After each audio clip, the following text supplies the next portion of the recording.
Alright lads and lassies, my name's Agony Aunt McDove and welcome to another university edition of Agony Aunt McDove. Today we're going to be talking about moving away to university because this coming week, the week after that and the week after that, I think, people are going to be starting university or moving into halls of residence for the first time leaving home. Probably the biggest thing on anyone's mind who's moving into halls of residence is what their flatmates are going to be like, what the people around them is going to be like. Not necessarily just in their flat, but on their course as well. Now I'm not entirely sure, but I think in the US you live in dorms and you live in that room with someone else, and you might have canteens on campus that you all go down to and you all pay for. It might be in with the price. But in the UK you live in flats or halls of residence. How they're normally laid out though is each person gets their own room, and it has a bed, it has a desk, drawers, a wardrobe and a sink. Now you might think a sink's a bit weird addition, but you will be grateful for it, for brushing your teeth and doing your morning routine and someone not hogging the bathroom for them reasons. So there is a reason behind it. But you all share a kitchen, so you're making your own food and you have fridges and freezers and cupboards. You might be lucky enough to also have a living space in there, like with couches and tables and a space for a TV. You might even be lucky enough to get a TV. Doesn't always happen though. Now comes the nervous bit of meeting your flatmates for the first time. Now when I was in halls of residence for the first time, I've been in halls twice. The first time I was the first one to move in, and that is the worst position to be in. Because you're the one that introduces everyone. You're the one that has to, you have no backup. I can remember my parents left and I was in the flat by myself, and then the door went. I was like, oh my god, someone's here. So I let them settle in, I let them put stuff in their room, find their room and whatever, and took the step and went into the kitchen where they were and introduced myself. There is the cliche of you're all in the same boat, and it is true. I'm not the first person to tell you that, I'm sure.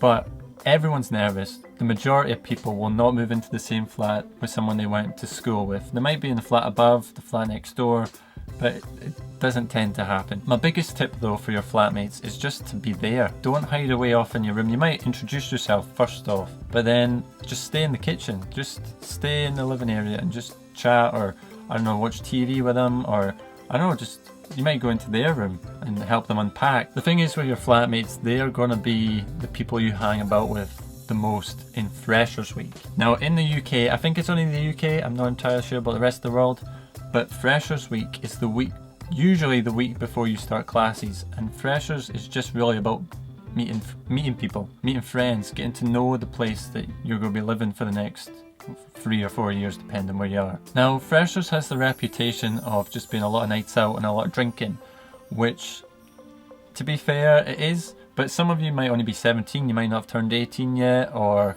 you might just not fancy drinking. But there's a lot of other stuff to do in Freshers. There's fairs that you can go to, like sports fairs, or like societies, like they have fairs for people to recruit people. There's taster sessions, for example with sport. They might have, I think the sports fairs might be at the start of the week and then the taster sessions are the end of the week or the weekend. But they're a good way to meet people and meet people with an interest. Freshers Week isn't just about the university, like they are not the only people that put stuff on. For example, Glasgow, it's the only example I can give because it's only Freshers Week I've been to. On Buchanan Street, in Buchanan Galleries, Buchanan Street is the big shopping street in Glasgow. Buchanan Galleries is like the indoor bit, which is at the top of Buchanan Street.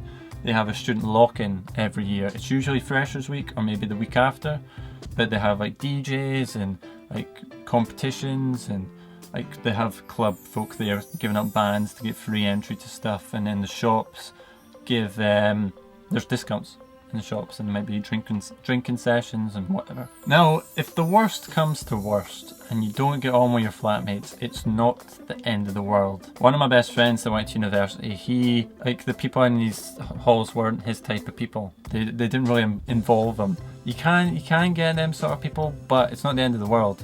Like he started his classes the next week and he became best pals with the people there, and they also live in halls of residence. The majority of them do. It's not the end of the world if you don't get on with your flatmates. Just give them a chance, and hopefully they'll give you a chance. It's just common courtesy, I think. You know what I mean? You get what I'm saying? Aye. It's also your chance to start again. Now, I have a funny example. I took a gap year, my friends went to university, and there was a guy, I'm not going to name his name, there was a guy I went to school with, and he was He wasn't a shy guy, he was quite quirky. I went to a very small school, and I say my school was very friendly. Everyone got invited. If there was a party, everyone got invited. And there was this guy that we went to school with, and we always invited him. Like, I can remember inviting him to my 18th birthday. And he was just like, oh no, I don't do parties, like I won't enjoy myself or whatever. Then it came to university. You know where this is going. I got a phone call at like 11 o'clock at night from a friend from school, and they were like, you'll never guess who I've just seen on the dance floor with a pint in hand, like dancing their way across. I'm like, who? And they're like, oh, it's the guy I'm on about. Let's call him Jason. He's not called Jason. There was no one in my year called Jason. Oh, Jason was dancing about, like, no way. Like, it was just out of character. And I can remember on Facebook, because I still had him on Facebook, I think I still do. He was like, oh, it's funny, people up here think I'm like a party animal, but if I was talking to someone from home, they'll think I'm still as shy as ever and didn't go out. But I don't know, I don't think we've really found out why he didn't come out and why it was such a change. I don't know.